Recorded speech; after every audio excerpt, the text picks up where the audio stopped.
Many times people come to me to say that we have done a lot to improve our employee engagement.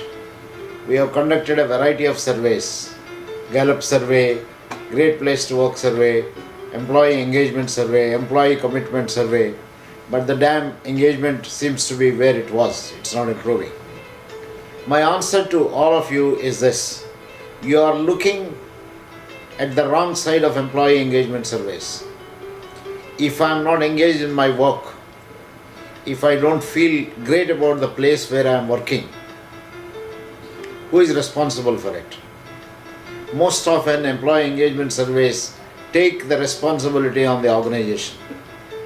My working with quite a few organizations on employee engagement, employee satisfaction surveys indicated that an organization can do only some marginal improvements. Of course, in some cases they can do a lot of improvements. If the infrastructure is not good, you can't keep on waiting for a survey to be there. I think you should change the infrastructure. If facilities are not there, if hygiene factors are not there, I think they should be immediately changed.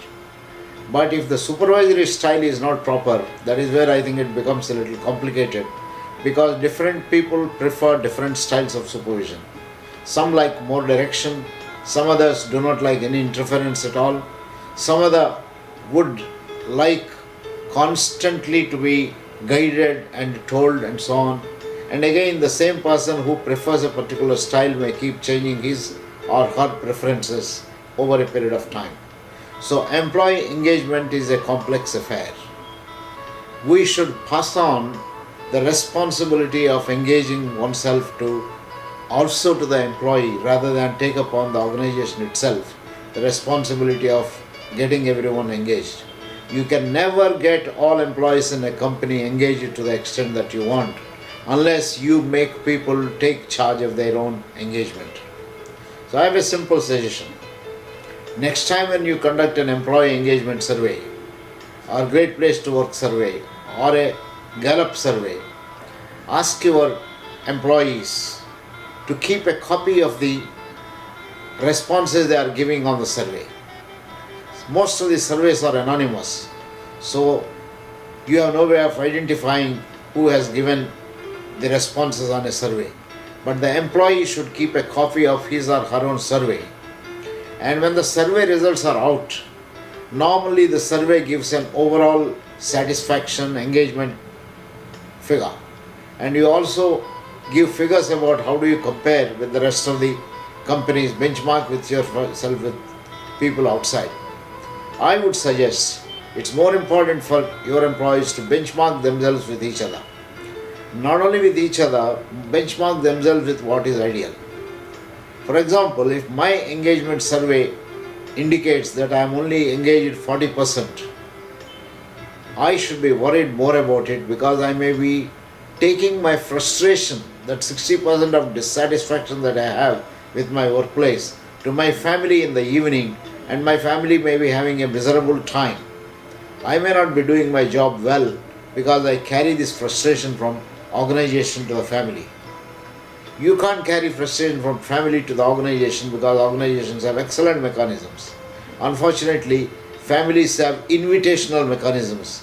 They invite you to share their frustration and unhappiness in the family and from the organization. Therefore, if you are not engaged, you are likely to create problems and issues in your family. So you should ask yourself the question, why am I not engaged? How can I make myself more committed? How can I become more healthy in terms of my own outlook to life? When you take charge of your own engagement, and when you recognize if you are not engaged, you are causing a lot of damage to yourself, then our employee engagement scores are likely to improve. Having said this, I don't want to say that organizations should turn a blind eye to all the good feedback they get in engagement surveys. The feedback that we get in engagement surveys are meant to improve the employee engagement and not merely to improve our standing in benchmarkable kind of a data, because the benchmarking data are contextual and sometimes don't make any sense. So next time when you conduct an employee engagement survey, please work with your employees and help them to engage themselves better, so that they feel proud to work for your company excited to work for your company and feel that they are being treated as very significant human beings. Remember, people don't come to work for the salary that we pay. That's taken for granted. What they come to work for is to feel significant. And if they have to feel significant, you have to spend time with them, work with them, and help them to understand why they are not engaged and work on this. So all the best for your next employee.